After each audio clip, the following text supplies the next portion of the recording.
Anyway, yeah. Good job. Well, welcome back to Wonky Kids and Everything. I think we're a little behind schedule, but that's okay. As far as episodes, we're getting there. We're getting there. We needed a vacation after we got back from vacation. I think Daddy didn't ever get the sniffles, did he? I don't think so.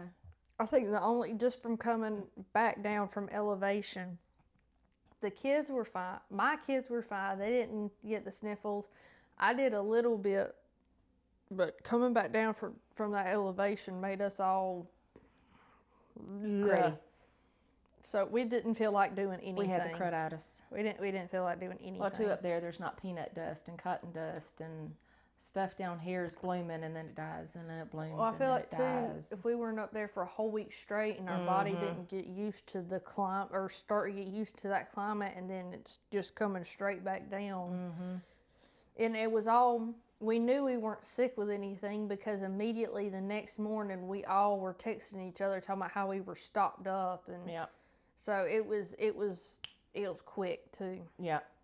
But today's topic is going to be about friends, seasons of friends. How did we title it? How did we? Different friends for different seasons. Yes, friends for different seasons. That's what it was. Well, you want to kick it off? I feel like I always kick it off. I don't want to. Well, that's fine. I mean, I don't care. No, you. I don't want to be the. You go ahead. Okay.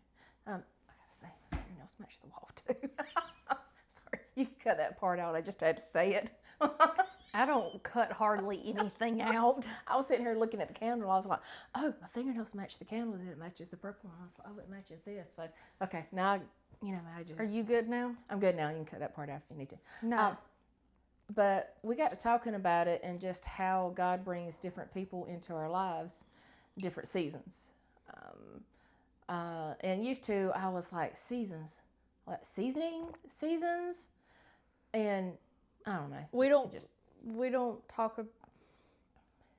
It wasn't until I think a few years ago where talking about different seasons of life really became a topic. Mm-hmm. It was this is a phase of life, or this is where we're at, but not seasons, and not in referring to friends either, because there are times when you are friends with someone for years, and then it doesn't even have to be anything dramatic that happens, but you just kind of drift away, or then something happens. But I feel like when you're seeking God in friendships, then sometimes there are reasons for them to come into your life for a reason and for a season, and then when they exit out, then it's run its course. Yeah, either your life has taken a different path, a different direction, and you're going this way, and especially when you have when you get married and have kids, and then they get married and have kids, and you get so busy, and then school, and a lot of times church, and just all these different things, and your lives just nothing, like you said, nothing happens. You just go in different directions, and you may see each other at a restaurant or something, or in town, and just pick right up where you left off. Well, go ahead, sorry. No, go ahead. And there's people like that, if I saw them to this day, I haven't seen them in years. But if I ran into them, it'd be like, oh, hey, how are you? And then we'd just pick right up where we left off. And then there's some that I think sometimes too, you grow at different, spiritually. Some grow, I don't know if you say faster, you grow in different areas. So it's not necessarily that one grows faster than the other, but you grow in different areas. One becomes, and sometimes it's nothing special about one or the other. I've had to grow stronger in my walk. Well, I didn't have to, but I did because of the realizations I had. And well, when your life, when God convicts you of certain stuff too, and your life takes you down the path that God is telling you to go down, what He's convicting you of, and you're trying to fix and do what He's calling you to do, that may require You have to do a lot not of introspect. You have to do a lot of looking at yourself. and it may require not necessarily weeding out friends, but distancing yourself from certain activities or things that they're doing, because it could be we're supposed to be a light and we're supposed to be an example, but say we're doing what these folks are doing that we've been convicted of. Regardless, when God convicts us of it, we need to follow what He convicts us of. But these folks may not know God, they may not have the same conviction.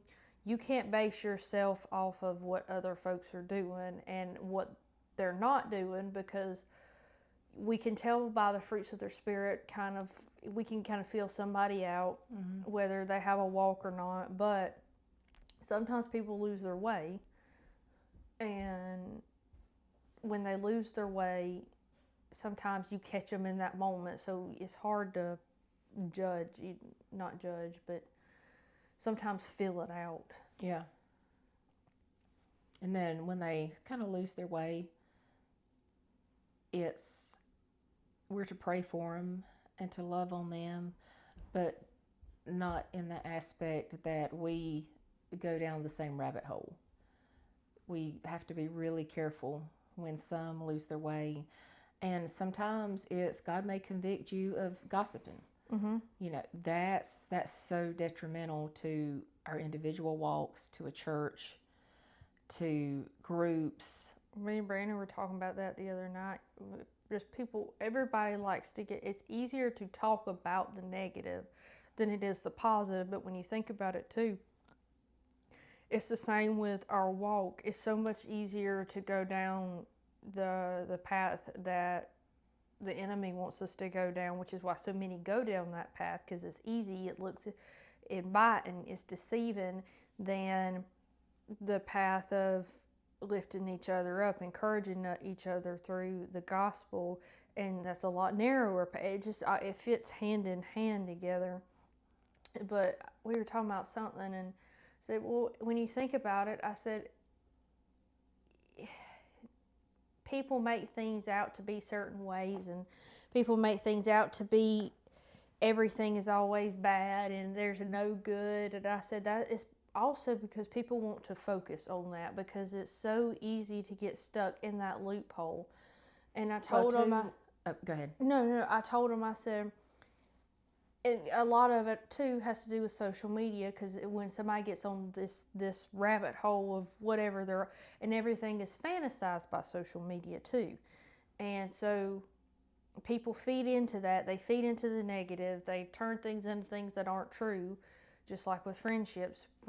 People that claim to be your friends turn things into stuff that's not true. They turn it around. They turn on you, and that's the cases where something does happen and there's no reconciliation. Sometimes you can work through it and be just fine, but then sometimes there is no reconciliation. It's run its course and you just have to move on. But I was talking to Brandon, I said, but people don't look for the good. And when I had to go to what's today? Thursday. Monday I went to Sam's and Ulta, and I took the kids to PetSmart, because I told them if they listened while we ran all my errands that we'd go in PetSmart. And the amount of people, because I took my wagon, so in Sam's I don't ever pull the youngins behind me. I want them in front of me so I can see.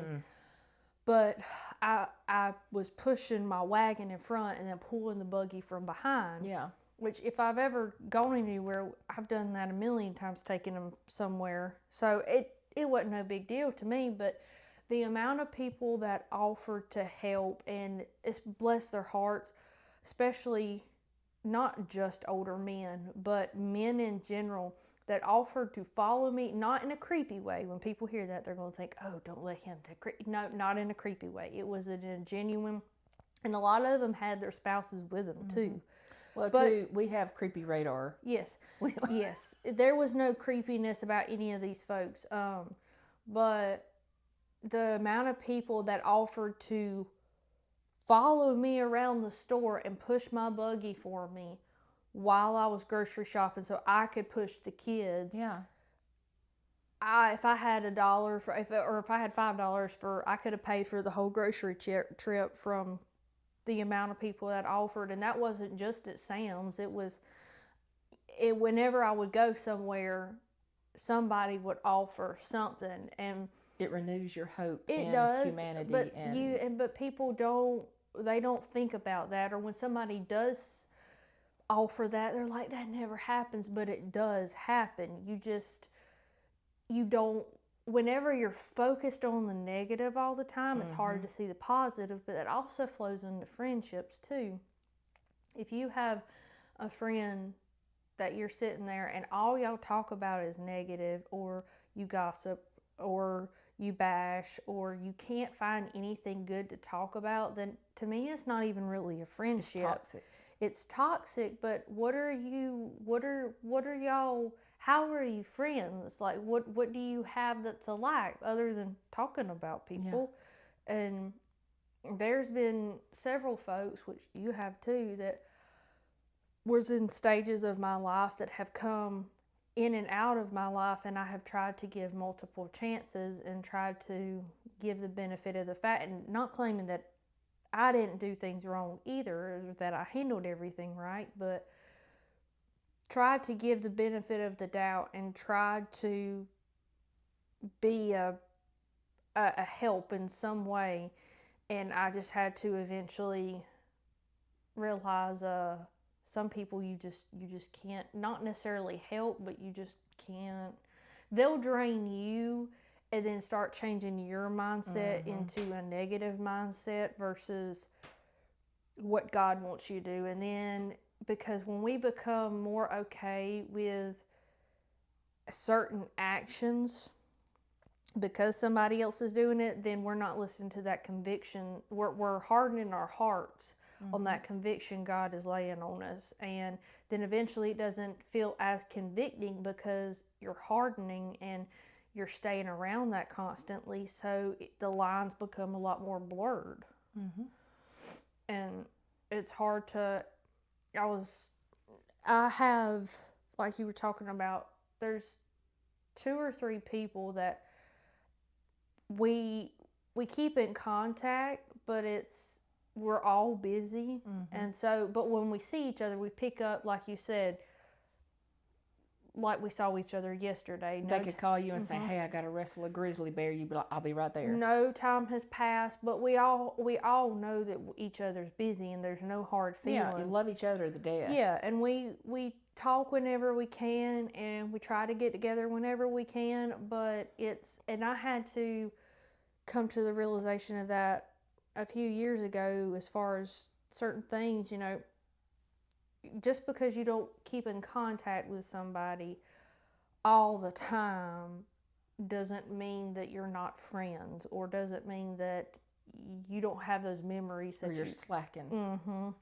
But now, I'll say so.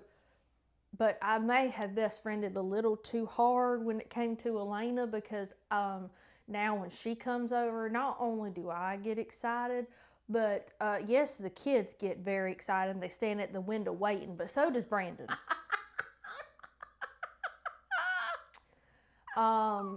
He goes, when he finds out she's coming, he goes to the store and buys all the junk that he knows I don't like, because he says he has someone to eat it with and that he doesn't get in trouble. But also too, she's just great, and in so many ways. But too, we can all sit there, me, her, and Brandon, we can all sit there and have a conversation, and we'll play games and we'll eat, and it's just there's no pressure. Too, y'all can probably have differing opinions on something and discuss the differing opinions, but not get mad at each other. Yeah, and me and Elena have talked about, like, if we were to ever have a disagreement or something, we're both in the point of our lives where we both have had friendships and things have happened. We're like, we're adults. We can talk. If anything was to ever happen, just talk it through, move on. It ain't that deep. Just keep going. You probably joke it off and going about your business. And the fact, and that's another thing, when you're single, which I don't have a lot of time to like preface that on, as far as, you know, the friends I grew up with, I still had the friends I grew up with. They were kind of, I was born with them, in a sense. But when you get married, there's another essence to the friendship, because the friend group that I have now, and I never would have thought that working at a boutique would have brought, out of all places, a boutique would have brought me the friends that I do have.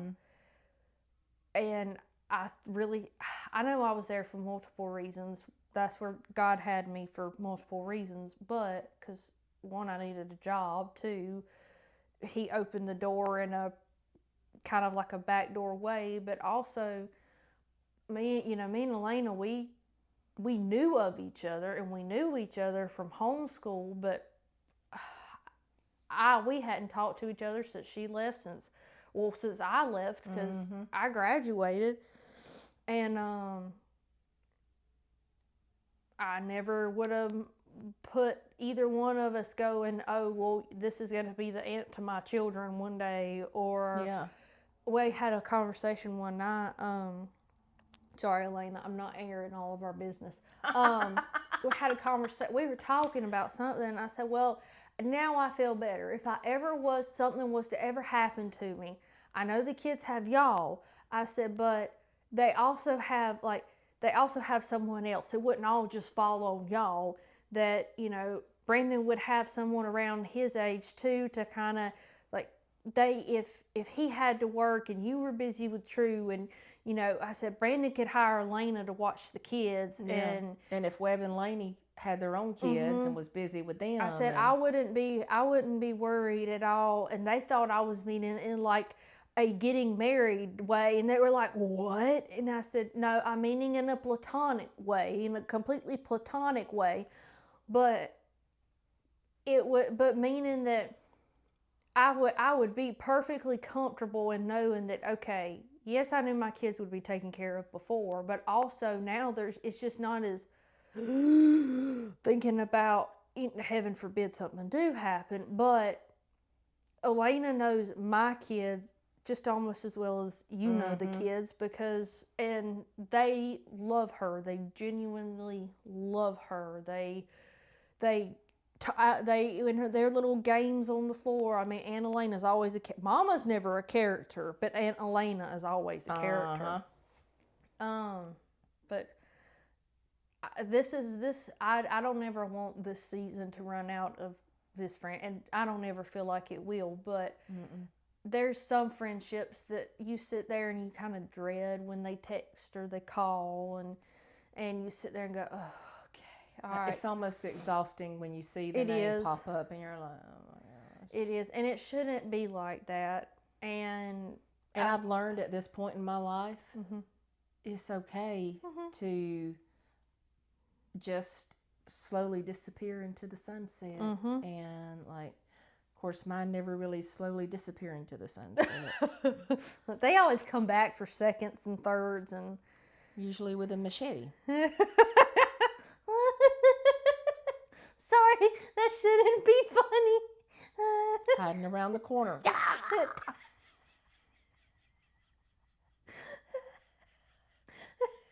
Yeah, mine don't disappear in the sunset. Oh gosh.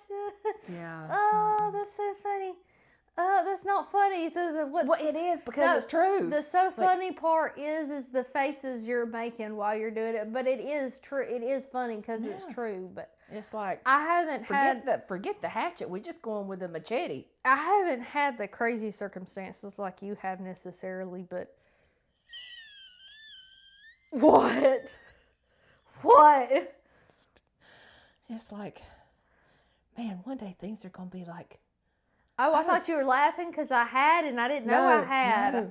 I thought it's like, Well, how many was that bad but I can only think of, see, one wasn't even necessarily my friendship. I was a product, like a byproduct of the friendship. And then she went off to cuckoo land, wherever she is One now. who flew off the cuckoo's nest. I've actually had lots that have flown off the cuckoo's nest. Maybe they're in the flock together. You had locks flow off. What?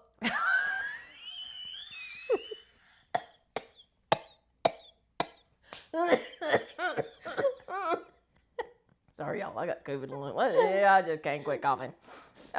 You had lots. Lots. I've had lots that flew off the I didn't hear what cuckoo's you nest. said after that because my brain there's was a movie, trying the to. one that flew over the cuckoo's nest. I don't think so. Well, I there's don't know that a movie called the one that flew over the cuckoo's nest. Well, I've had lots to fly off the cuckoo's nest. Do you need blue?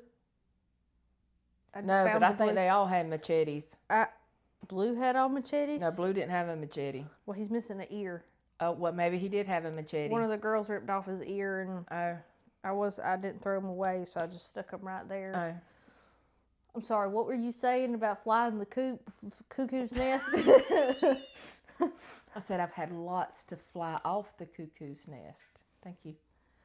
Because it was like right there. I know. Our tree's still here, y'all. Yeah. There's only been one that, we were both involved with, but the second time around, I blame myself too that I was involved with, as far as that. And there was a third time too, I think, and eventually I did the whole kind of, disappearing act of just kind of back out slowly, and I came to, I was not liking the person I was whenever I was around this person, but when you're in the moment, sometimes you don't realize it. It's not till you reflect after. Yeah, it's when God brings you out of it. And sometimes he has to bring you out in rip you out. And always kind of like the day that I had a revelation about something. Oh, and I remember what it was. I had dropped True off, and I had a revelation about, it was like God slapped me upside the head, kind of like, Donna, really? You haven't gotten this yet? What is it? What's the story? I sent you the boat. I sent you the plane. He sent something else. What else did you need? I sent you the Jeep, the boat, and the plane. What more do you want? Yep. And and when I say that, I don't mean that to be sounding in a gossiping way. It just goes in the context we're talking about, as far as we always have to be self-aware. And in the season that I was in and we were in, I do believe that I was in this person's life for a reason. Because even though my light started to dim in this situation, I still tried to pour the gospel when times I felt like it was going to be received. I genuinely tried. But there's also a certain point you reach of realizing the best I can do is pray, and that's it. Well, and two, sometimes people change for the good. Sometimes people change for the not so good. Or they wander back and forth between that. Yeah. Like they go from... And you continue to grow and move forward as just a person, spiritually, a mom, a wife. And then they kind of bounce back and go forward and bounce back and go forward. I'm not stable enough for that. I can't. Well, like I said, it's toxic, and I think that's one reason why it's so easy when, even among friend group, I call it more acquaintances now. That's not a friend, but in groups of supposed friends, where when one's not there, they all gossip about that person, and whenever that one's there and somebody else is gone, they gossip, because it's easier to tear others down and make yourself feel good about you, instead of saying, oh, well, okay, God, please show me what I'm doing wrong. Help me to fix me. That's the reason I will always say everybody needs therapy. Everybody needs a good therapist. Like, seriously. Well, Everybody needs a good therapist that will not only help you better yourself, but will also guide you spiritually. and two, I saw something to the meaning of, or to the appearance of, your friend shouldn't be. You shouldn't, of course, you shouldn't be the only one to reach out, but that whenever you're having struggles and you're just kind of quiet, maybe a little more out of the normal, and that friend checks on you and they track you down and they chase you and they make sure you're okay, that's who you want in your circle. But also friends that have a moral compass and that are doing their best to seek God, because when you have someone in your life daily, because at points there were certain people that were in my life daily, whether it be phone, text, what person, like visual, like in person, it flows into you, and you don't. And I know we've already kind of covered that, but you start seeing that they check on you for certain things, but also with a motive behind it. Like, what they use checking on you as a gateway to get to what they want, and then it messes with your head more. And they sneak in the back door before you even realize what's going on, and they alter how you think, how you interact with others, and how you think about others. And it's so easy. It's so easy. It is, because you're also, and it's always been this way. I mean, even before we were born, the gossiping, the big thing used to be gossiping at the beauty shop. Yep. That would be, not saying that still doesn't happen, and it does in other ways too, but it's always been a thing.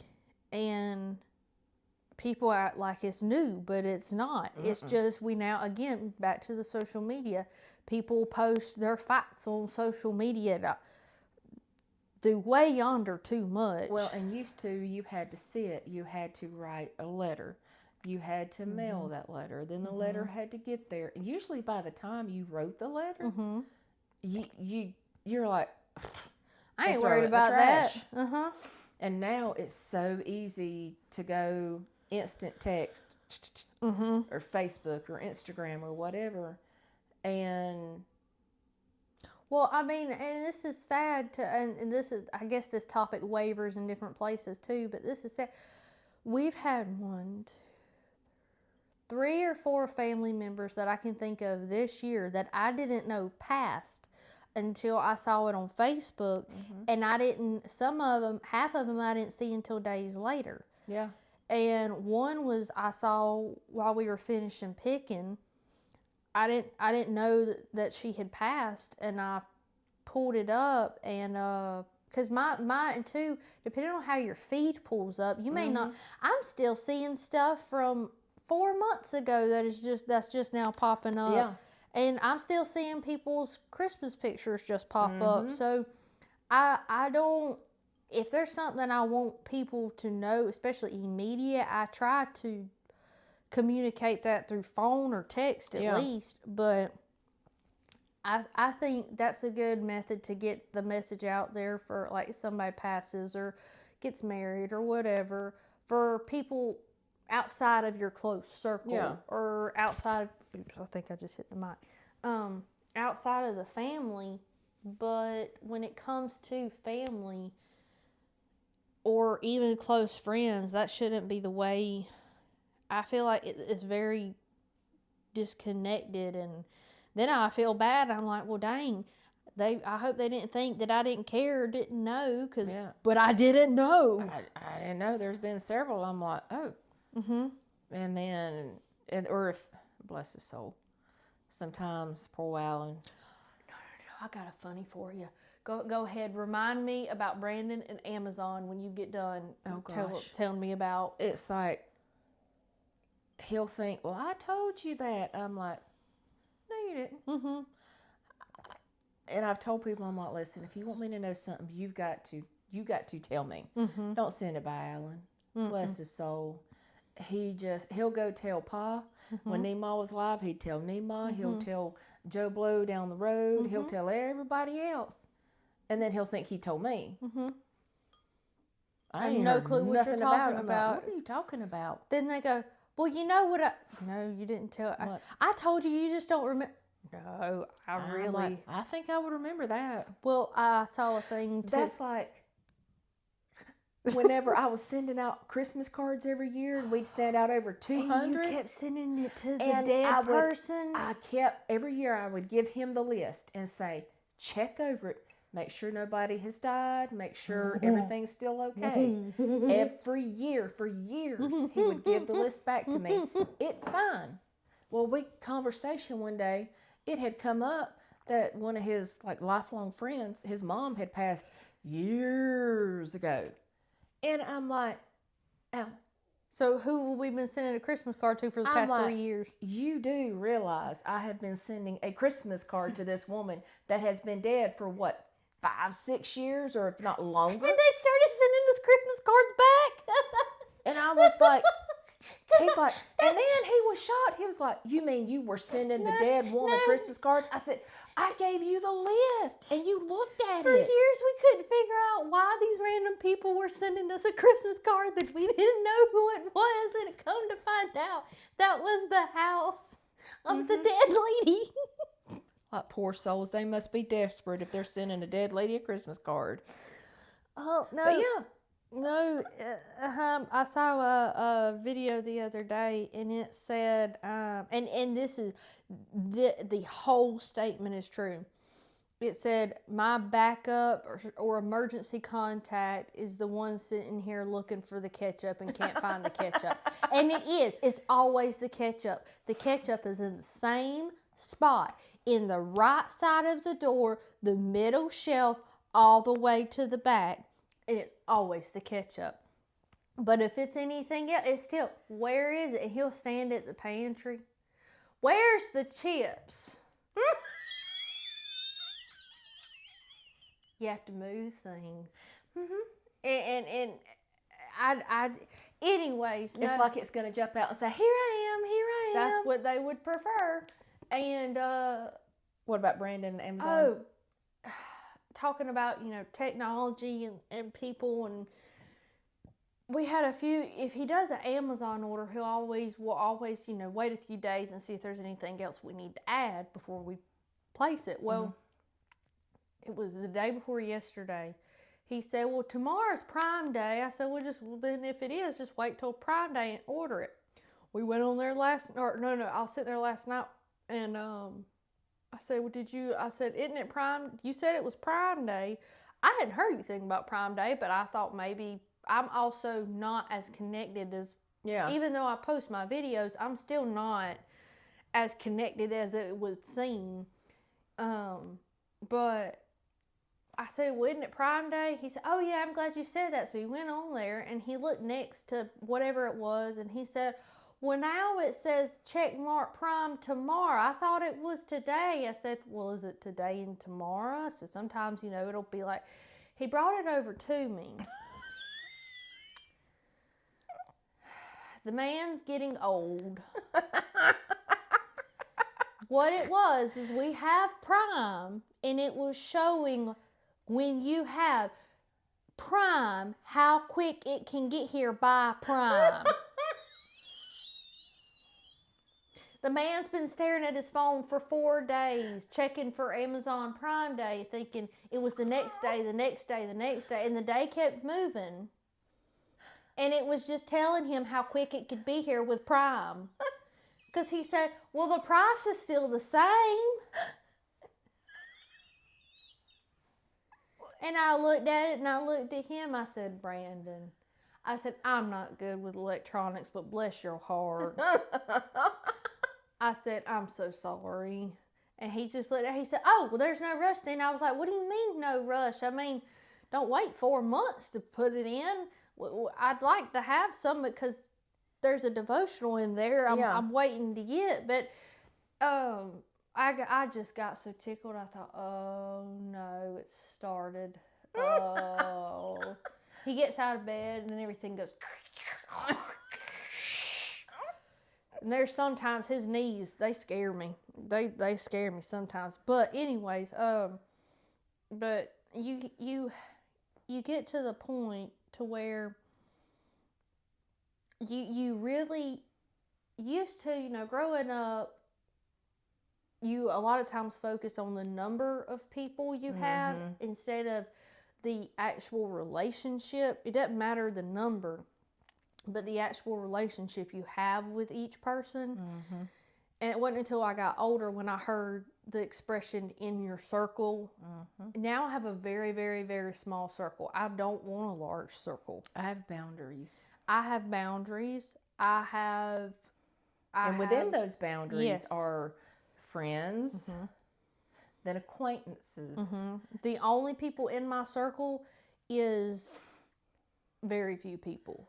Yep. And I'm not going to say friends and family, because I have friends now that are not just friends. They're my family. Yeah. And then I have family that I have nothing to do with. And that's like, Brandon actually dug into the, because, life and things happen. And the people use the, well, blood's thicker than water. Well, actually, when you dig into that phrase, it's not he can explain it way better than I can. So if you're listening to this, there's a whole big explanation on YouTube or somewhere. So look that up before you quote me on all of this. But the meaning behind it is true. But I may just not be getting the wording right. Yeah. But pretty much it's saying that what we've thought all these years about blood being thicker than water is not true.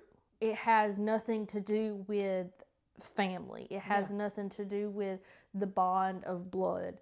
So that saying is kind of actually void.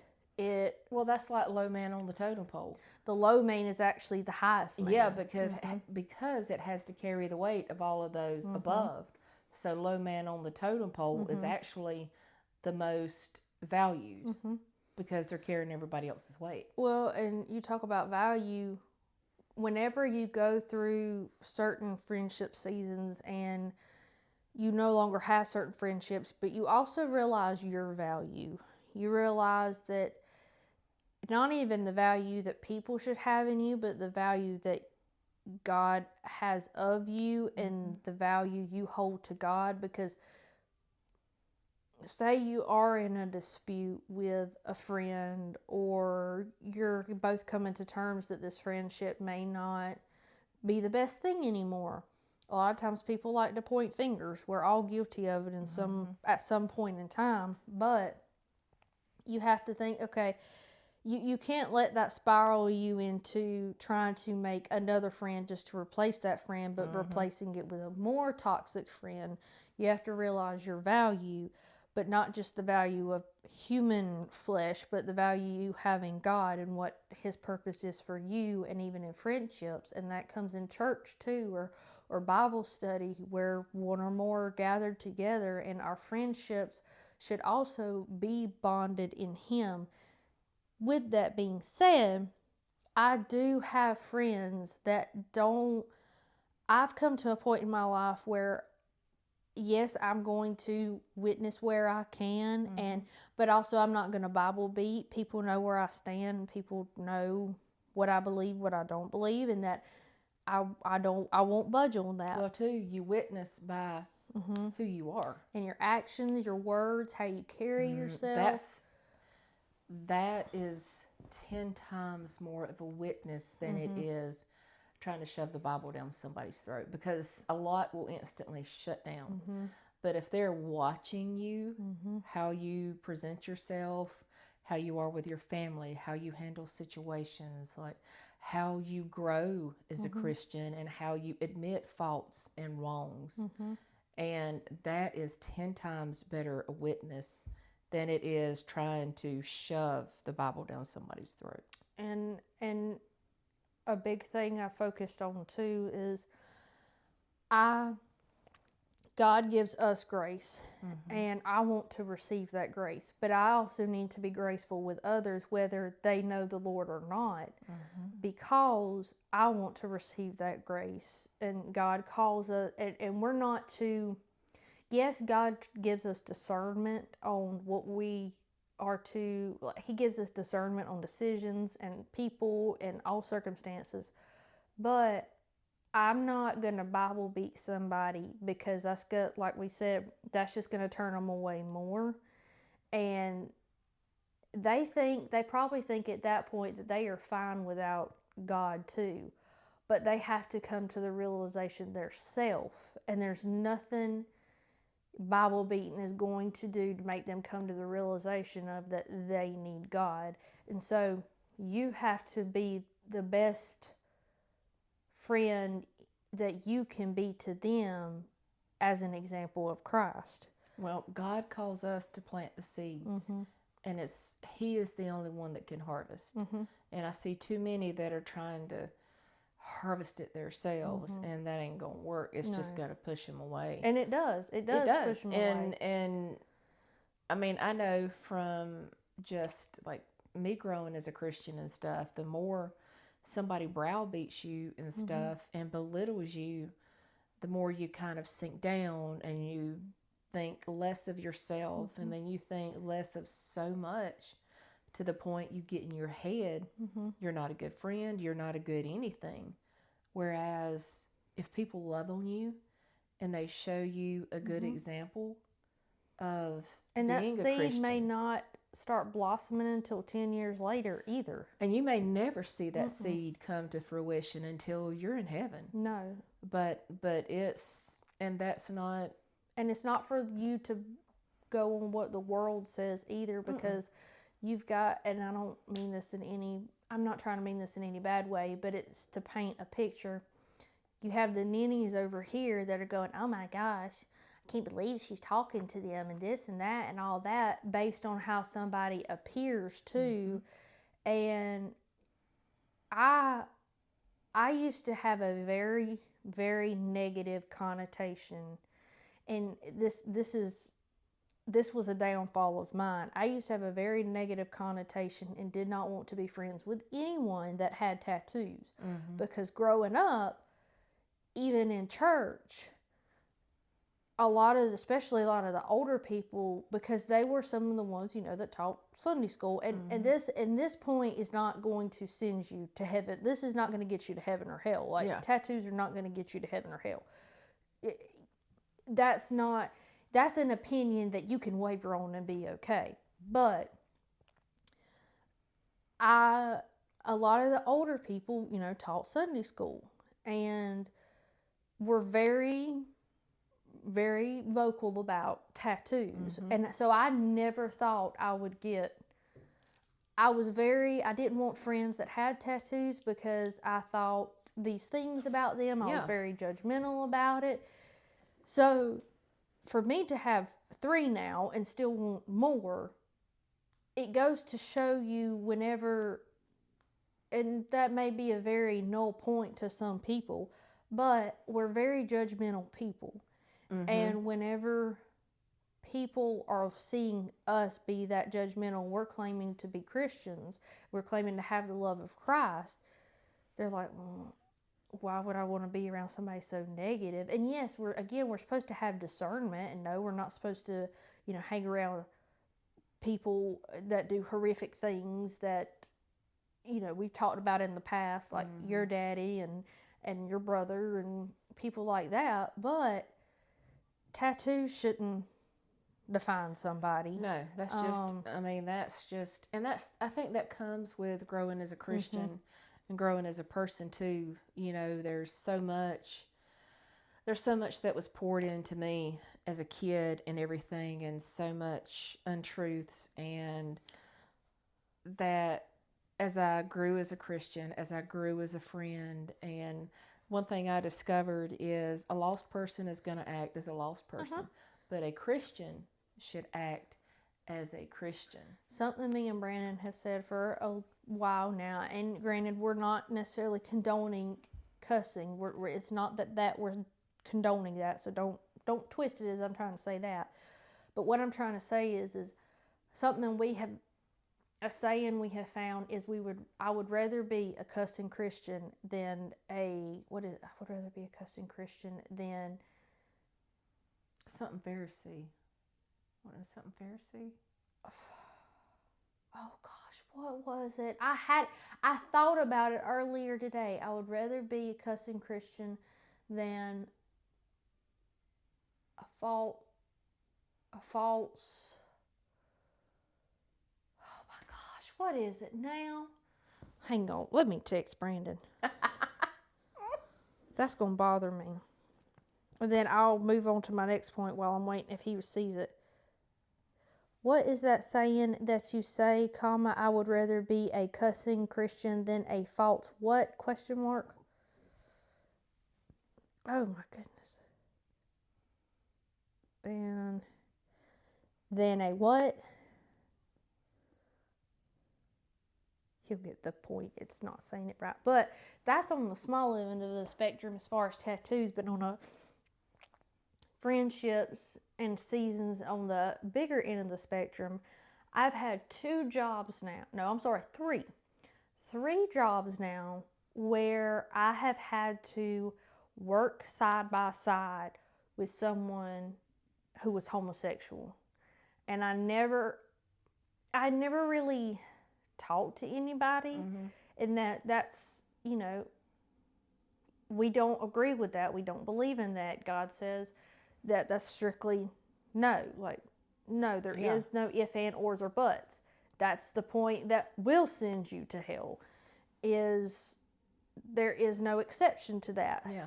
But I had to come to the real, because at one point, the first one was one of my first jobs, like actual jobs out in the public. And it's not like I could sit there and go, hey, I can't work with you, or I don't want to work with you. So I had to really, when you're never put in that situation, it doesn't seem, it doesn't, you don't think anything about it. But whenever you've never been around anybody that was gay, it's like you feel on edge kind of. And because you know it's wrong and you know what lifestyle they're leading, but you have to be the light. You have to plant the seed. And the next go around, I was a lot more, I don't want to say laid back as in I was okay. I wasn't okay with it. I'm not okay with it.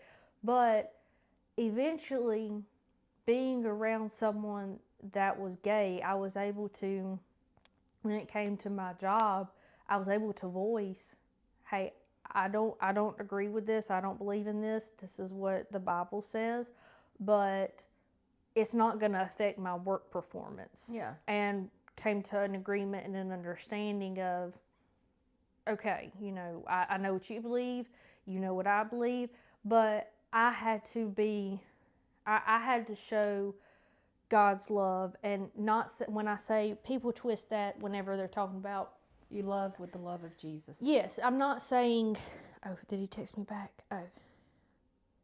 I'd rather be a cussing that's what it is. I would rather be a cussing Christian than a deceiving disciple. That's what it is. That's what it is. Okay, so remind me to come back to this after I finish this.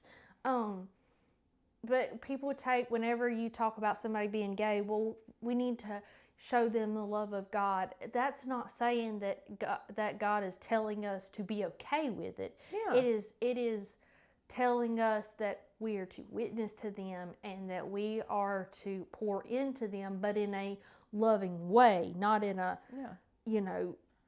you're going to hell. And because whenever somebody that is leading that lifestyle thinks it's okay, then they're like, well, I'm fine now. So if I'm not with God forever, so what?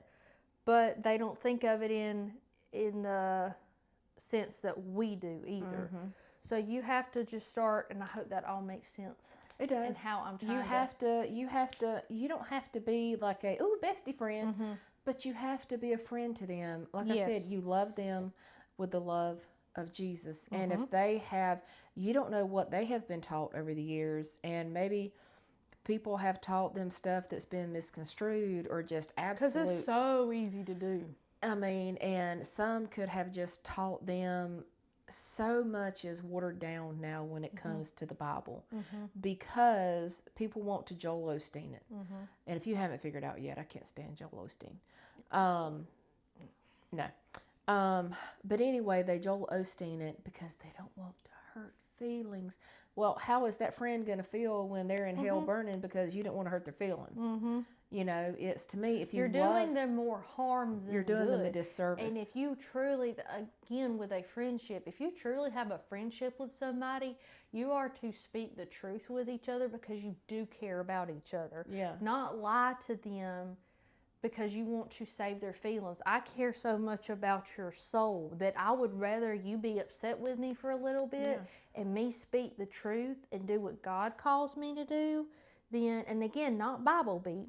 Just because you don't Bible beat doesn't mean somebody's not going to be upset with you. It's like you're saying, it's how you approach it. You sit down and say, hey, can we have a discussion about something that's really important? You may get upset, but I love you as a friend, and can we just talk about it? Or you don't even have to bring it up that way either. You can pray.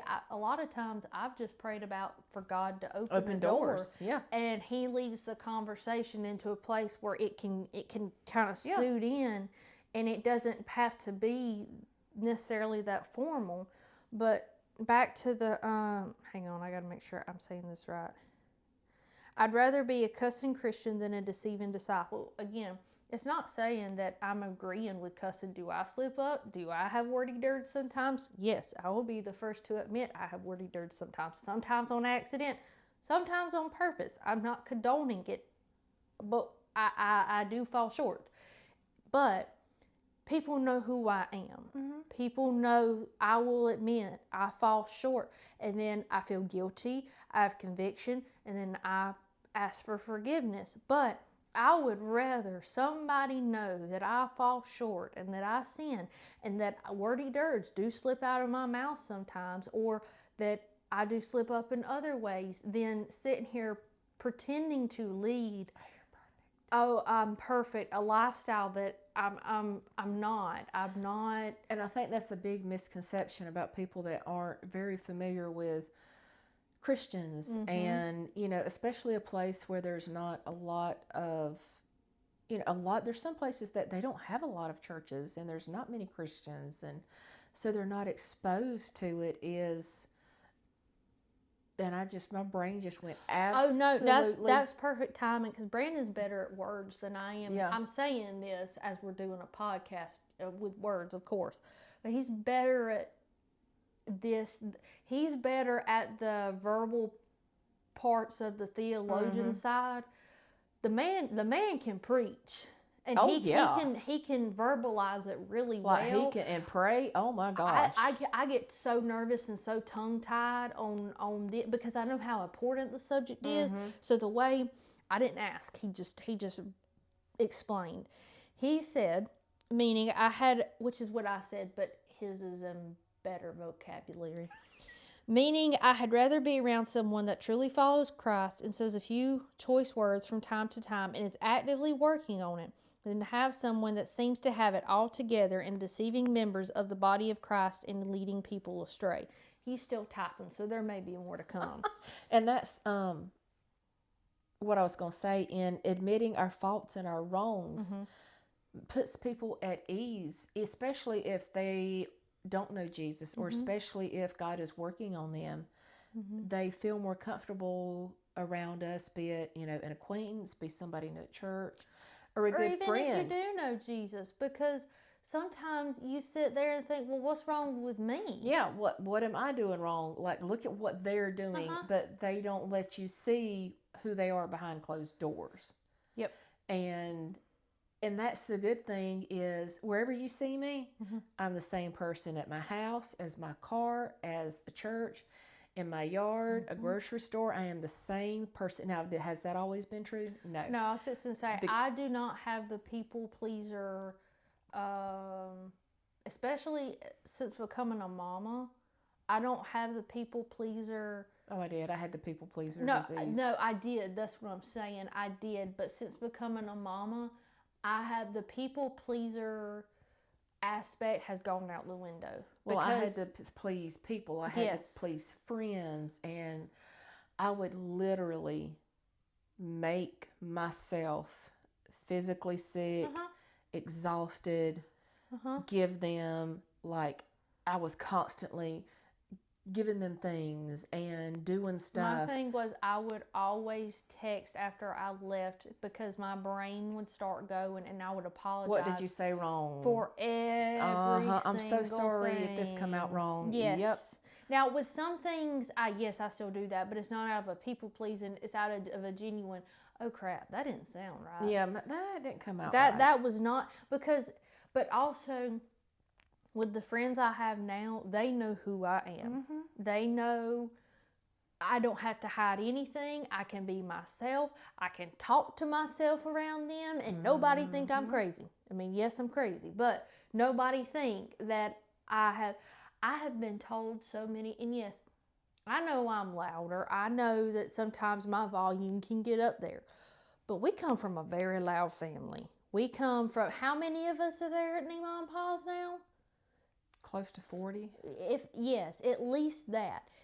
So when And we're sitting your over daddy's there, loud. well, that too. But when we're sitting over there at Nema's and Daddy's from me to you, and I'm sitting there having to scream at the top of my lungs so you just get used to be. And granted, it may only be a few times a year, but we grew up loud. We grew up outside. Nemo was loud. Mm-hmm. I mean, I won't ever forget the first time I stayed there when me and Alan were dating. Oh, wham! Oh, wham! If All you these ever cabinets spent the night at slamming. Nema's by 7 in the morning, whether you wanted to sleep or not, it was the cabinet under the And stove. she wasn't mad. She wasn't mad. She was just in there cooking and stuff. And then she would say, "Well, did you sleep? I was trying to be quiet, so I wouldn't wake you."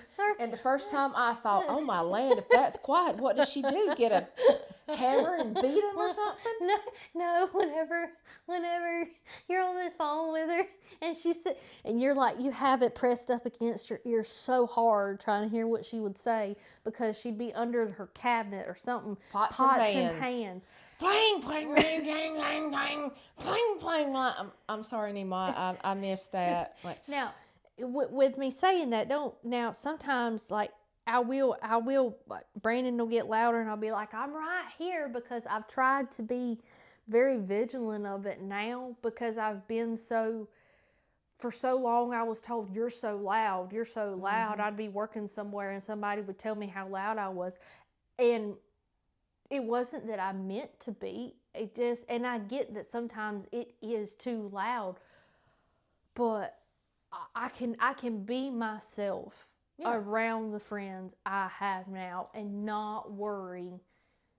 Not granted, there are times I do worry about something I say because it still is me, and sometimes my mouth just don't add up with my brain, and it comes out wrong. But I don't have to worry about walking on eggshells. I can be myself. I truly think now the people that I have to call friends, I will have for the rest of my life. Yeah. And that's the way I feel too. I feel like the ones that are my friends now, like truly my friends, they're my friends. Your Bible don't happen to be in here, does it? Yeah, it is. It's right over there. He sent me the verse to this. It's under that black book right there, that black leather. I knew something told me to bring.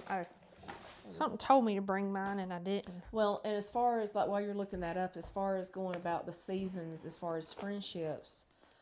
You forget how weird it is opening a Bible that's not yours and everything's out of place. And that's not the one that I had rebound because I just love it so much.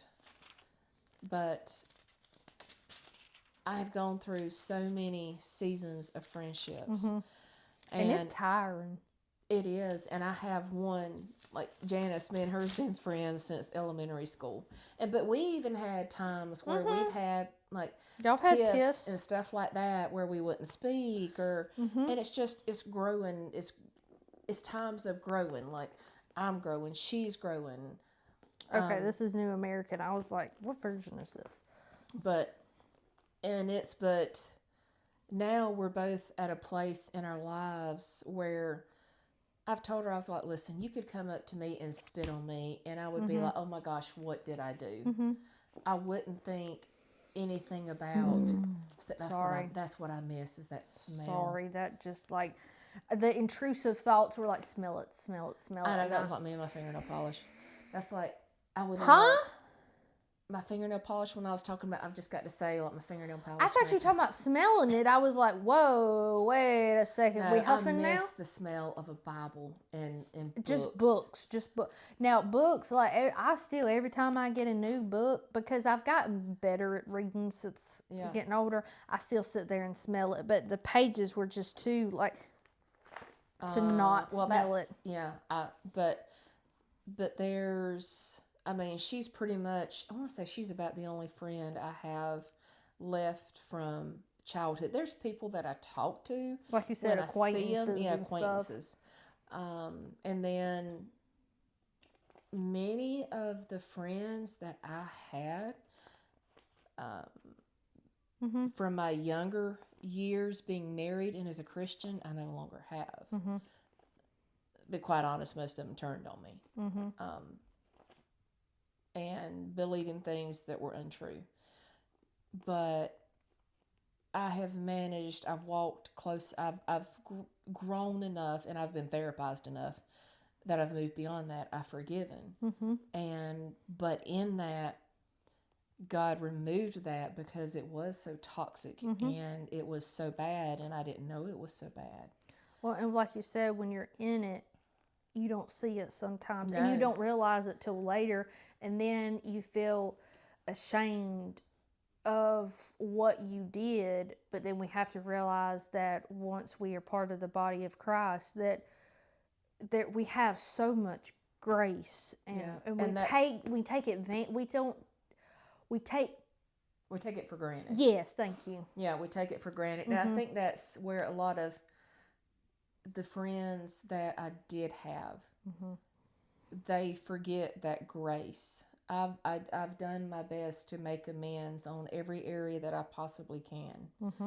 And all the things God has convicted me of, I have done my best to make amends, do my apologies, but some will not extend that grace. They will say they do, but they do not. The actions don't match up with the words. Actions do not match up with actually giving grace and forgiveness. Some will not even speak to me. Some will not respond to stuff. And you know what? I have come to realize, that's between you and God now. I'm good. I'm at peace. When I lay my head down at night, me and Jesus are okay. We're good. And I try to do that every night. Before I go to sleep, I try to make sure, I try to do introspect and make sure, okay, Lord, not like a tedious checklist, but just to talk with God as far as, okay, God, if I've done something today or if I need to work on something, let me know. And I used to always thought I had to earn everybody's friendships. And we think that too with our relationship with God. Sometimes we feel like we have to earn. But His love is there. His grace is there. We don't have to. And again, we're not saved through works. It's by grace through faith. And yes, our actions should point back to fruits of the Spirit. But we once saved, always saved. And we're not supposed to. We're to store up our treasures in heaven, but we don't have to sit here and plead with God for His love and for His companionship. We are to accept it, embrace it, and just to, what they say, bask in it. Like, we are to be so thankful for God's love and forgiveness and acceptance, and to realize that, number one, He is our best friend. He is our friend. And if somebody's going to be the realization that I had come to, when I was like, God slapped me in the back of the head, was I do not have to beg people to love me. No. And that's what I always did. I begged friends and people at church. Or when you and mess up, you should be able to go to somebody and apologize. And it may take them, a little while to process, but you shouldn't have to sit there and beg someone for their friend. If they want to be friends with me, great. Fine. But I'm not going to beg you to be friends with me.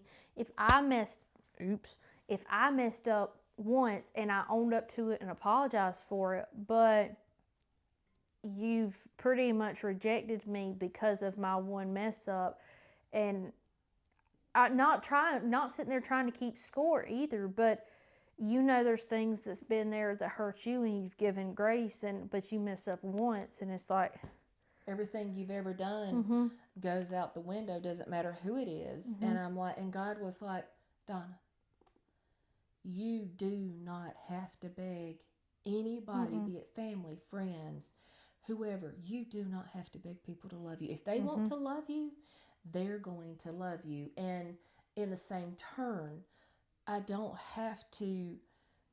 Sometimes I think I overdid with friends. Like, yes, amen. I overdid. My gosh, I overshowered with gifts. With yes, my land alive. Just paid bills, like did not just a one time here. No, my gosh, I am very thankful, and I am very thankful that we were not, and as kids, in a situation where the next meal did not depend on something very, very. Because we beanie weenies, we wouldn't even be able to be afford beanie weenies. We'd have been picking out the box at Lowe's. No, we would be in the backyard picking dandelions, picking them and eating them. Yeah, but I didn't realize, with all the thing, I'd never put the pieces together. Well, you grew up trying to, in a sense, so much had happened that you probably thought, well, if I do this, then I'll be loved more, and this won't happen. So when it came to friends, you thought, well, if I buy them gifts, if I do this, do that, and I overexhaust myself, and I overspend, then that won't happen to me again. And they'll always love me. Yes, I will always be loved. I was always fighting until I come to the realization a few years ago of everything that happened. And until I started therapy, I always fought, number one, to survive. Number two, for people to love me. Because I just wanted to be loved. That's all. I just wanted people to truly love me. And I think that's why whenever so many turned against me, that's why it was so detrimental.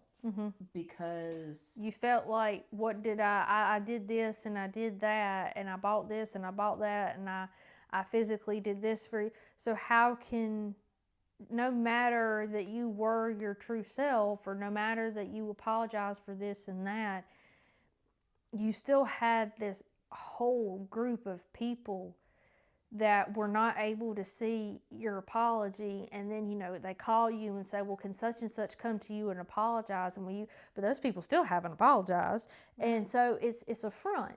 It's you have to, you realize it's a facade. And in a sense, it's like, well, dang, I feel bad that you ain't ever gonna know what it's like to have a real friend that you can sit here and screw up with, and y'all can be mad at each other one bit, but and 10 minutes die laughing. Yes, it's like, dang, I feel sorry for you. And that's your life must. Now I tell people that are truly my friends, and I call it a true friend. I'm like, you don't understand. Thank you. And there's been people that have stood up for me and shut people down that tried to turn them against me. And they're like, nope, listen, we're going to stop it right here. We're not going to go this route. And I'm like, thank you. Well, there's things that for being a true friend. Like, me and Elena have both had situations where, and I don't think she would mind me saying this, me and Elena have both had situations where people know not to talk about me or talk about her to me, because they know I don't let it fly. But same with her. She doesn't let it fly either. And we also know each other well enough that we know if somebody's lying too. And we'll throw hands for each other in a second. Like, I love Jesus. I love Jesus with all my heart, but that don't mean I won't throw hands. That That's don't why mean when it comes to my kids and my family, whether it be blood family or inherited family, I will, because that's not right either. that's like I'm saved, been saved over 30 years, love Jesus. Like I've been therapized, but when now I go through my little mental checklist and I hear Aaron like do do do do do. And when I will still come unglued, but at the appropriate time. But and that's the same with other friends too. I have 3 childhood friends that that I've had for, like I said, since childhood. Or anybody that I consider a friend now, I would do the same for them. I will. We're truly a ride or die. Like Well, they don't have to call up and give an explanation. If they was to call my friends, if they was to call and say, "Hey, I need you," I'm like, when and where and what do I need to bring? but also, but also too, when you're friends, when you have a friendship that is not only God centered, but you should be able to point each other out, say, hey, I don't feel like this was right, or can we do this better, or something, because sometimes you just need that person to point it out to you. And that goes, the verse he sent me is he did say Proverbs, right? Proverbs 27, 5 through 6. Better is open rebuke than love that is concealed. Faithful are the wounds of a friend, but deceitful are the kisses of an enemy. So I would rather, much rather be, like he said, a cussing Christian than a deceiving disciple. I would much rather, I'm not proud of my shortcomings, I'm not proud of my flaws, but I would rather be open about them than hide. Well, too, I think that's why so many people have the misconception about Christians as far as, well, they're not perfect. No, we're not supposed to be perfect. We're not Jesus. We're supposed to be as close, we're supposed to be as Christ-like as we can. Yeah. But again, Christ-like, we're not Christ. Always introspect, always looking. And that's like you said, I mean, true friends I can't think of any friend that I have now that they couldn't come to me say, hey, I need to talk to you about this. And then same thing with them. I mean, I could go to them and say, hey, we need to talk about something. And they would be open, and then we have that respect for each other, and we have that respect for each other as Christians. And they know that I'm not going to just come after them and blow stuff up, and the same with them. And I think that shows my walk as a Christian, as a person, just in so many areas, because I look back at the friendships and my begging people to love me. Yep. And the friendships. The last one I had that I felt like I begged for, I was pregnant with the girls, and I came, whenever I tried to talk with this person, and I admitted my shortcomings and my flaws, but after finding out some other things that we had a conversation about, I came to the realization of, I have to let go. I wanted to hang on because I felt like I could fix, like I could help more, and that I could help this person be better, and for many reasons, and wanted that, and I still want all the people that I may no longer talk to, I still want nothing but the best for them, because I'm not supposed to harbor anger on them. It doesn't hurt them, it hurts you. And I had to realize in that moment, I was like, I have to let go. It wasn't a big dramatic brouhaha, cry over the fall. It wasn't anything like that. I just simply backed off, kind of disappeared, and let go. And I have ever since. And that was the first time I felt proud of myself for also not dipping into the dramatic pool of also posting on. Please explain to me why when somebody gets hurt, they go on social media and post this person and that person. Attention.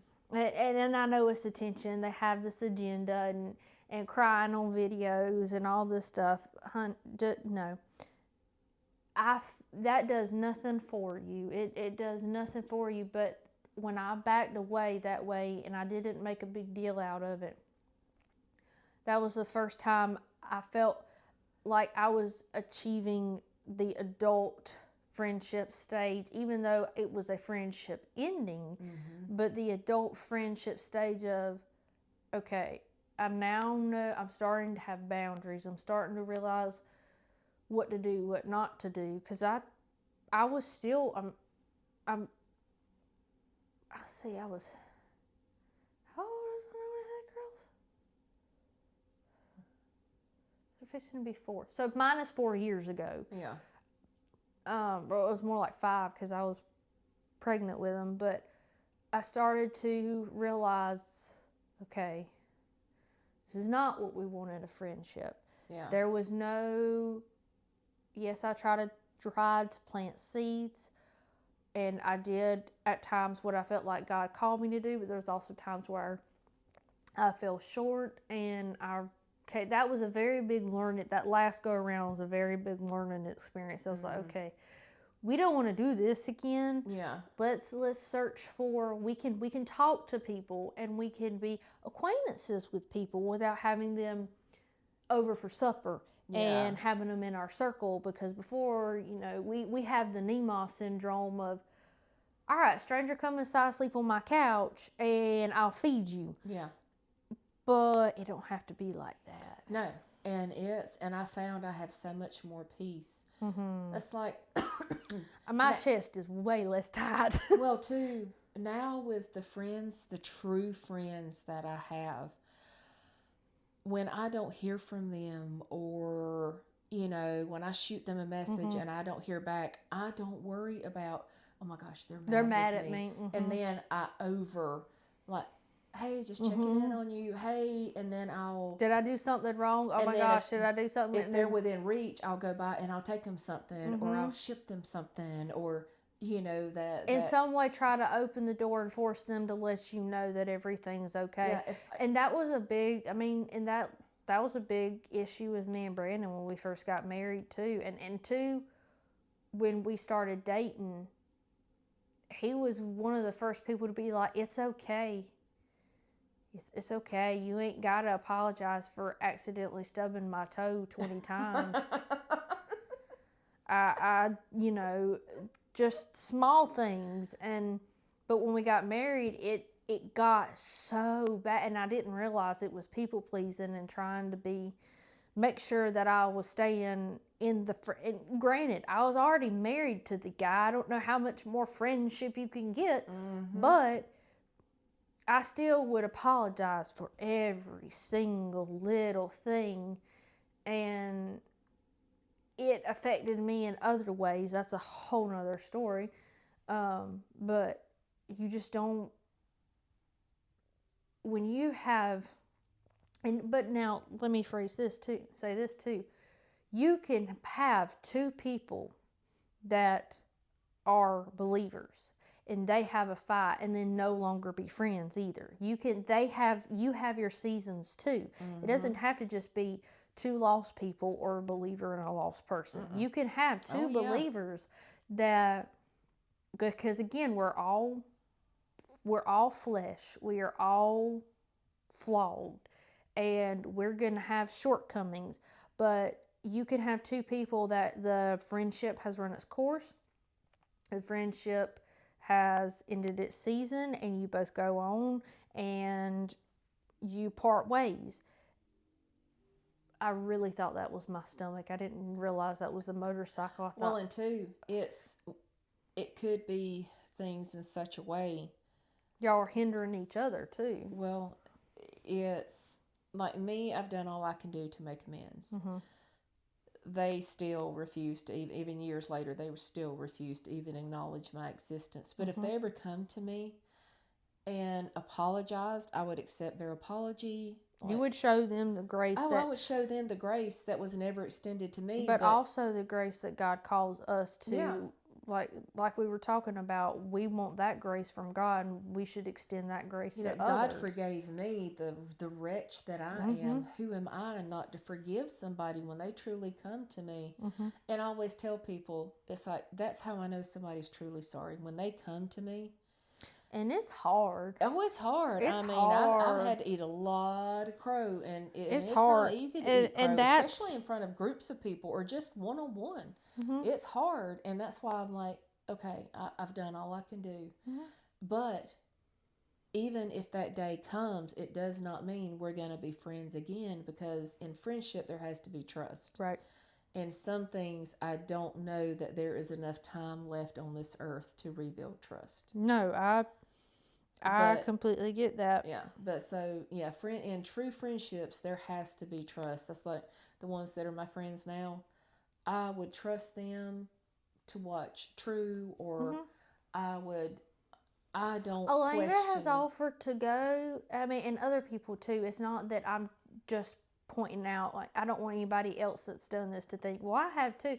But this is the current, just recent, and Yeah, this part is what I'm talking about. But she's offered to just watch the kids by herself while I go and run errands or something. And for you to have friends that will offer without a motive behind it, to just do something like that, and especially after you become a mama, that touches in a way that you can't verbally express, but it kind of lifts weight off of you without you realizing you had weight on you. Yeah. It just goes back into talking about if something was to ever happen, or heaven forbid I was to have some surgery or wind up in the hospital, I would not be freaking out about how many people there were to watch the kids. Yeah. And I know there's always you and Daddy, but you've got True, and True's like 8 youngins in one.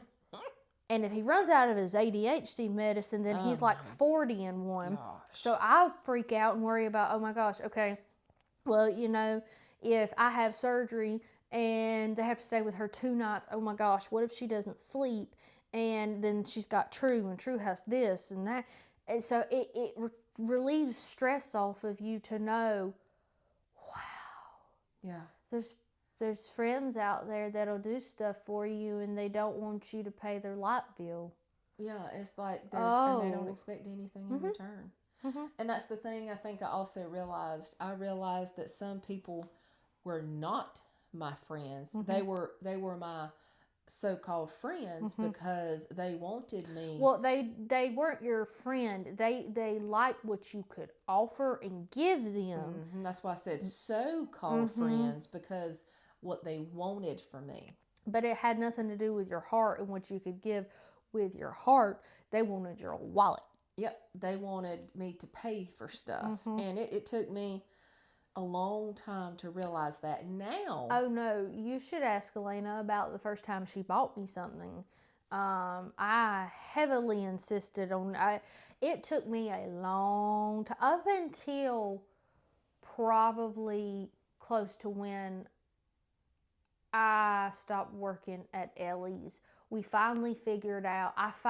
She already knew.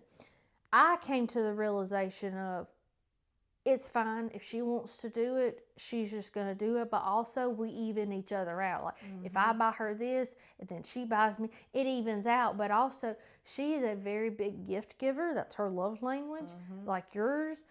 And I'm a horrible gift giver. I suck at gift giving. I am a gift card person, or just give you cat. I try to put thought into stuff, but it just don't work. But I swear I would have been a perfect son for Daddy, because I did not inherit the female stuff that y'all do. Because they're there. I don't. But the great thing is about our relationship too, we don't hug. We have only ever hugged once in 2.5 years. Once, I think. We do not hug So each. is she not a hugger either? Oh no, neither one of us are. She came over to the house. We had it was me, Avery, Elena, and Ashley, and we never hug. If for whatever reason that night we did, and I was doing it because everybody else was doing it, but also because I knew it would make her uncomfortable. Mm-hmm. And she was like, "Why are we doing this? We've never done this. Why are we all of a sudden hugging each other?" But we don't. We'll tell each other we love each other, and we'll text each other when we get home. But we don't. And it's wonderful not sitting there going, "Oh my gosh, I didn't hug them. Do they think I hate them?" Mm-hmm. Because here, especially in church, you hug. Sundays, you hug. You shake hands. Of course, if an older person comes up to me, I'm gonna hug them. But I'm not a comforter. Or if you're Faith, you have to give her awkward backpack. But now she's a hug. She likes hugs better than what she used to. She does. We did a number on Faith. I had to. I think I switched places with Faith because the older I've gotten, the more I'm like, no, don't touch me. Do not. Again, with the kids, it's different because they're my babies. Yeah. But me and Brandon, we're not lovey-dovey. We're not, nope. But that's, again, like I said. It depends on who it is. Some people I give side hugs. Some people Avery, I give big old hugs. Avery's a big hugger, so I'll give her a hug. Yeah. And it's not that I mind because I know her. Yeah. But whenever you have a mutual person that's also not a hugger, and you don't sit there and freak out because neither one of you hugged each other and you're not going, oh my gosh, is one of us mad at each other? No, it's love you. Let me know when you get home. We don't have to hug each other. Some of these big social media people, they're like, oh, I love you all. And they have 3 million followers. I'm like, number one, let me all your followers. Like, if I can't say, if I don't know your name. How you with me not think Don't think I'm going to tell. If I tell you, hey, I love you. Uh-huh. I genuinely love you. But it took me a long time to not just automatically. Granted, I do love everybody because God calls us to love everybody. Yeah. But it's different when you know someone too. It took me a long time after some people, after they meet you one time, they go, love you. I love you. And out of instinct, I would say love you, but it took me a long time to get to the point of the people pleaser of not saying love you. It just be like, bye. Okay, bye. See you later. Yes. I acknowledge what they said, and that's great and wonderful. But number one, you've just met me, so you don't truly. And I think that's another thing that we have overused as far as the word love. I love apple pie. I love cheesecake. Oh, I love my 3 million followers. No, you don't. Now, I do have to say for what they can do for you. I love coffee. Me and coffee, we've been tight for a long time. But if I tell somebody, hey, I love you, I do, and I may have only known you a few months or a year, but it's just, I'm either I love you not only with the love of Jesus, but I love you as a friend. I love you as in many different I trust areas. you too. Yeah. And some people, I love them with the love of Jesus because he has put them on my heart and burdened me, and I'm doing as much as I can to pour the love of Jesus into them, so that they can see they need Jesus. And that goes back into what we were talking about as far as you have not even, yes, you can have two believers that no longer are friends and they drift apart, but you can have two friends that, and yes, we are called to be around people that are Christ-like minded. You can also have believers that come at you with a machete too. You can. You can. But I also, so there was this, people may not agree with me on this, and that's fine, but I fully back this and support this because somebody's got to do it. There was, and I can't tell you where it was from or who said it, but it has stuck with me for years, and I can't even remember where I heard it. But somebody was talking about it was actually a pastor's wife who they were trying to do a ministry. And granted, there's nothing wrong with being a missionary overseas, but we are called, we need to be a missionary here too. And the pastor's wife was like, what can we do in our community? And she was like, where can we go that they need Jesus? And she said, strip joint, strippers. She said, they are not there. Most of them ain't there because they want to be. They're there because they're trying to make a living, probably got kids they're trying to put money on the table for. They probably don't feel loved because they're being used for their bodies in sinful ways. Mm-hmm. And she said, strip joint. So her and a lot of people are going to think this is taboo, but I don't know this woman, but I would love to be friends with her. Oh, yeah. Because, so she took her and a few of the other women from the church, and they went to a strip joint, wherever it was, and they just asked to go to the back, and they just wanted to talk to some of the girls. They didn't go in there. They didn't Bible beat them. They just, I think they took them, some cookies and some stuff and just kind of talked to them, started opening the friendship door, and slowly worked their way in, because that's a rough crowd in there usually. I've never been in one. I don't want to go. Well, too, most have usually grown up in abusive relationships. Yes. They think this is the only way they can make money. They've been told they're worthless, useless, and they're not being used because of their hearts either. No, so, and they're thinking this is the best they can do. Exactly. So, anyways, I can't remember how long it went on for, but they built friendships with these ladies. A lot of them quit, went back, from what I remember, a lot of them quit, went back to school. Some came to know the Lord, and there's probably some, and I know there's some that didn't, but a seed was planted. Yeah. And their eyes were open to, okay, these people, not everybody in this group is going to try and Bible beat me. There are some people that are like this, but that's kind of the standpoint I'm at, is I have friends and know of people and that are not necessarily on a godly path, and that have either strayed from God or don't know God, but somebody's got to start somewhere. Yeah. Somebody's got to be their friend in some way. How are they going to hear about Jesus, the true Jesus, if we don't befriend them? Now, like I said, it doesn't. Sometimes I ain't gonna go out drinking kickers with them now. No, and there's different, to me, there's different definitions of friend. Yes. There's, you befriend somebody, which means I'm gonna speak with you, I'm gonna pour into you, and I'm gonna be kind and show you God's love. But yeah, we're not gonna be besties. And to me, there's a friend, there's befriending, there's a true friend, there's acquaintances. I think it's very technical. Because if I have invited you into my home, I've got now, again, Nemo syndrome. Nemo invited everybody into her house, strangers or not.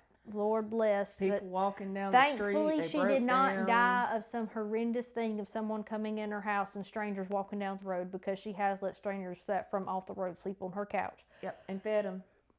I have gotten to the point in my life where so much has happened to where I've had to protect the kids from stuff, and people turning their backs on the kids and all that stuff, that if I allow you into my house and I allow you around my kids, you are my friend. And I will not, and for the longest time, even working at Ellie's, I did not offer, I didn't until I was like, okay, I had to pray for a peace about it too, because if I let you around my youngins, that is something that you've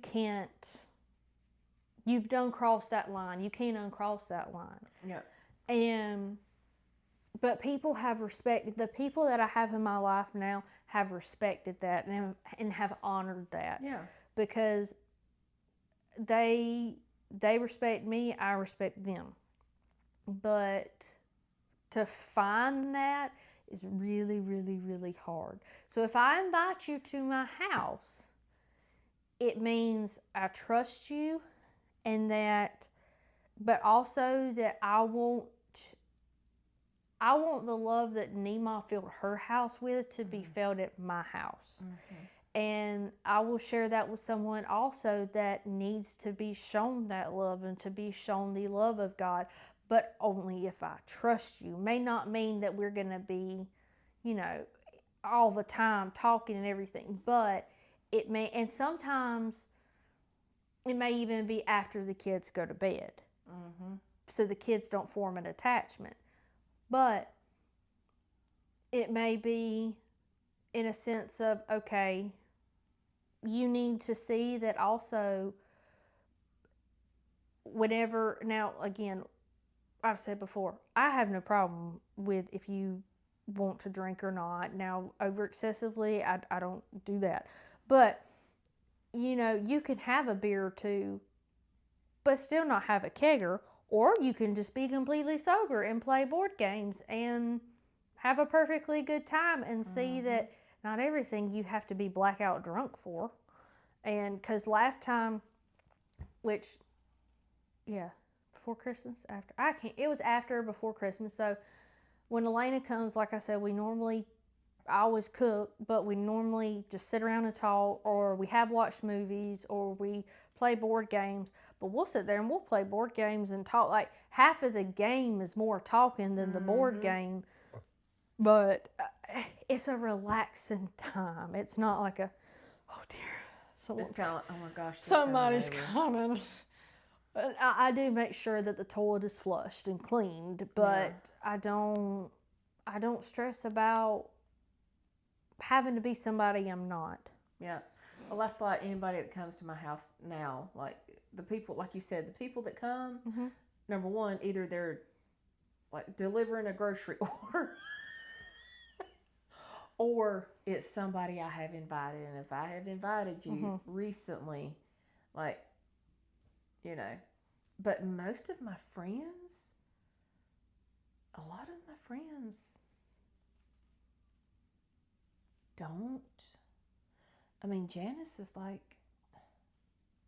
the closest. Honestly, I'm having a really hard time thinking, and I know that sounds bad and sad, but I'm really having a hard time. I mean, you have Melissa, you have now you have Miss Dana. Yeah, I was fixing to say I've got Dana. And then Stephanie. Yep, Miss Stephanie. Well, there's Connie. There's, as you get to listing it, you get to they start flowing a little bit more and more. And somebody else just popped in my head that was close. I mean, but I don't have the abundance of friends that I used to have. But I have what I call true friends. I know who's in my circle. I know they've got my back. And I can name every one of them because my circle is small, but I have what I need. And Brandon and I have the past ever years had to lean on each other in certain areas and certain things. And so, I mean, of course, I've got him, and that's always a friendship you can build on, and always a friendship that can get stronger, and relationship that can be stronger, because you have to have it, and every person's marriage and friendship in the marriage is different. But it's also, I feel like, important to have friends outside of the marriage, because it's like, bless Brandon's heart, me and Elena, we can go grocery shopping together, and I can tear up a grocery store. Brandon, bless his heart, we get in Publix 10 minutes, and he looks like, I get peopled out easily, but I go in there and I put my headphones on. Like, if I don't have anybody with me, I put my headphones on, and you've set me off in Winter Wonderland in there, and I can have a heyday. But we don't go grocery shopping together, and the last time we went grocery shopping together, we were in there 10 minutes, and he was like, So your daddy's just the opposite, unless you go into Sprouts he goes in and like, they ain't got dial in here. Oh, I love Sprouts. I really wish we had a Ellen, Sprouts. They don't have all the bad stuff in it. Well, That's what I like. So, Poor but now if man. you take him in a regular grocery store, No, hey, that's what he said when he got out. He said, "I'll take Publix," but I was just proud he said Publix and not something else, because at least they do have some better choices. oh, he'll come out with 3 or 4 buggies. Oh, I know. I Yeah. know. I've gotten to the point now of where I can't leave without having them. Like I have mastered the art of piling it in one, but when I go out, they always have 2 now. Oh yeah. It just won't fit. It just won't fit. Now, if they gave it to me, I could pile it. Yeah. I can pile it, no problem. But I know one thing I was gonna say too, as far as like friendships, used to what I thought was friends, there were lots that were just using me. And I was just so desperate to be loved, I did not see that they were using me. And now, if somebody uses me, it's because I'm allowing them to use me to accomplish a purpose. Because God has put something on my heart, and there's something He's wanting me to do through what's taking place. But now, if somebody's using me, I know they're using me. And it's only because they're being allowed to, because I've been called to do something. But once that purpose is fulfilled and God says, okay, you've done what I want you to do, you can now like mosey on, then I'm just going to mosey on. And yeah, it's and it's just so, I don't know. It's hard. It was so hard going through it. Oh my gosh, it literally like to have killed me. Literally. But now I'm thankful for it because I have so much peace. I don't worry about my friends. Like, and as I sit here, I think of Brooke and Faith, and I have so many younger, so many older, like all different ranges. I have rarely ever made a friend that's my age. It's always been somebody older. I mean, years and years older than me, or years and years younger than me. Yeah. Elena is the closest friend that I've ever had in my age. As far as, like, not one that was born basically into, or that I went to school with. Yeah. She is, because I have Lakin and Emily and Eden, but I've always had them. Yeah. I've always, and that doesn't weaken the friendship at all. Yeah. But when you have a friend that you grow up with, you didn't really have to make the friend. Does that make sense? Yeah. It was almost inherited. Yeah. It was like you were, because Emily, I've known her since I was 4. Lakin was born into the family. Eden's literally family, but Elena I met later in life, and to be able to connect and make a friendship with someone that doesn't know, like, they know things from when I was little, and they've seen me grow. We've grown up together. You don't have to explain your life, versus somebody that you didn't grow up with. And they come into your life and they love you. They found out about your life and about you and your family, and they still love you. Like, yeah, it's completely different. And I think that like I said, it doesn't diminish those friendships, because I wouldn't trade those friendships for the world. Oh, no. And they mean the world to me, and y'all do mean the world to me. It's just different as you get older, finding people going, okay, I'll be okay making friends with you. Yeah, that's like I'll see some people, like you said, the ladies, the ones that went into the bar, and well, that's like Jesus. I was looking up a while ago. Jesus went and ate with the tax collectors, and people criticized for him for that, but he was going and eating with them and sharing with them, and he wasn't becoming a tax collector. That's like these ladies. They didn't go get on the pole and strip. No, they went in and planted the seeds, and and I know we have to be careful and we have to be safe, all that stuff. Again, we have to use discernment, but yeah, that doesn't mean that we can't plant the seed, and that seed could mean a 5-minute conversation. That seed could mean a few years. and Jesus never said anything about being comfortable. Oh no, he said the opposite, complete opposite. Just because something feels good doesn't mean it's right, or Yeah. just because something feels a little off doesn't mean it's wrong either, because we're going to be, if we're going where God calls us and what God calls us to do, it's not always going to be comfortable, and it ain't always going to feel right either. Yep. Well, but yeah, I'm like you. So if you're my friend, you know who you are, and I didn't mean you. I love you. It's just the brains, like. No, mine, I don't know what time the kids got. I couldn't sleep last night, so I got up and went to the chair and tried to turn on a podcast to kind of help my mind shut off. And I think I finally, started dozing off about 3, and I heard Gus's door open at 6. And then I kind of went in and out. I think I finally got up out of the chair about 8. And then got everybody situated and started doing things. And yeah, I start now. Nothing really helps me sleep. This is way off topic. But nothing really helps me sleep. But I've started to drink like a combo of teas at night to at least kind of help me get a little. I need to go back to my sleepy time. That's a little the main relaxed, just enough to kind of make me get situated in the bed. And I'll tell you what really helped me. No, drinking a Jack Daniels at night will help. That helped me so much, but it was messing with my medicines, so I had. I was able to do. So for the longest time, I would drink a beer a night before I'd go to bed because sleep medicine didn't. You name it, I tried it. I tried natural ways. I tried medication. I tried everything. But this was pre-girls.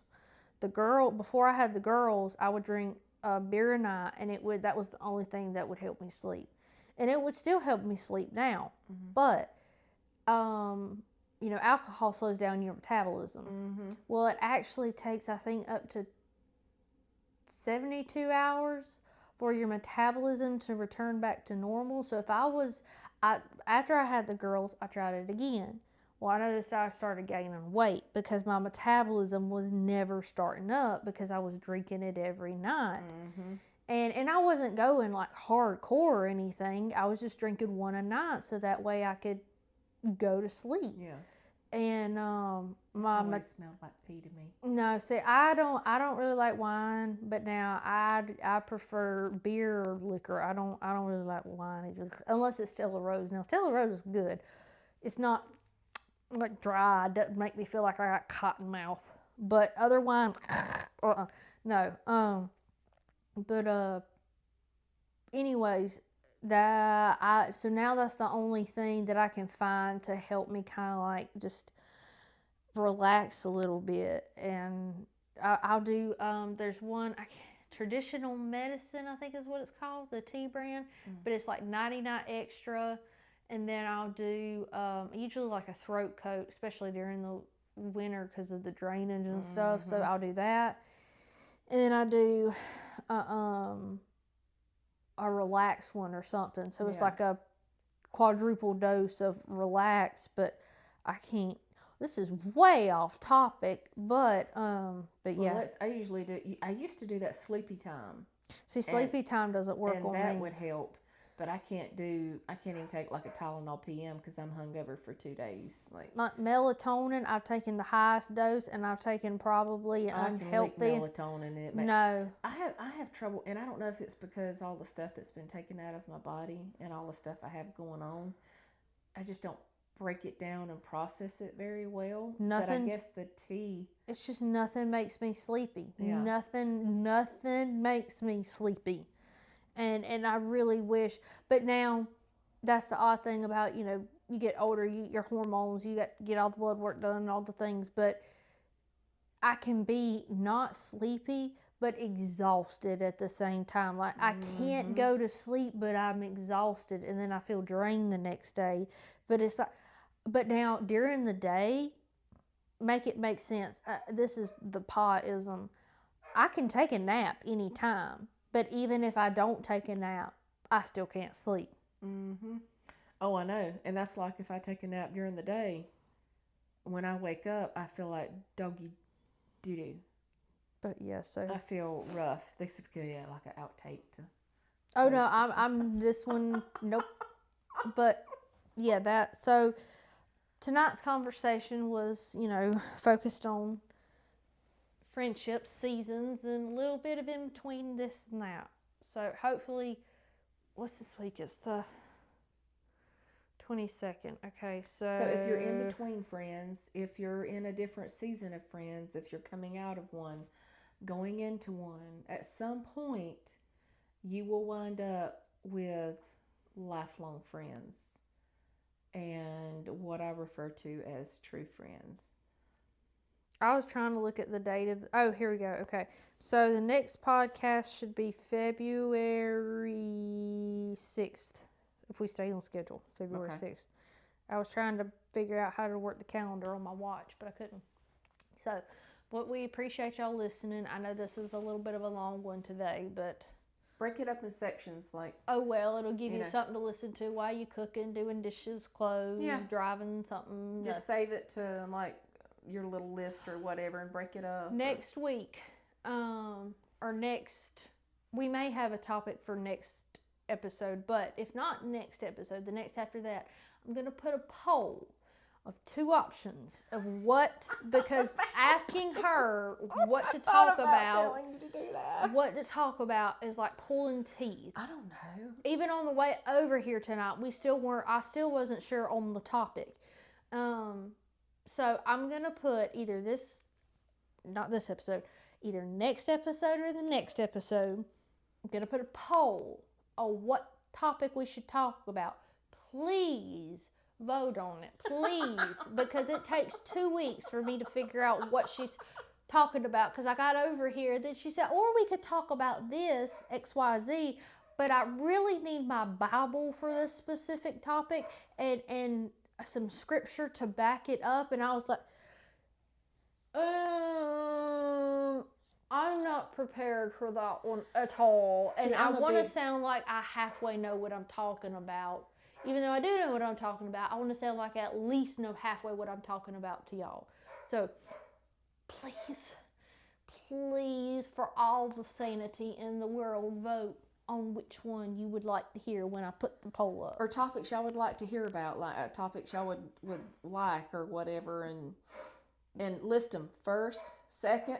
Don't make them do all that. You way too complicated. No. Thank y'all for watching. Don't forget to like and subscribe.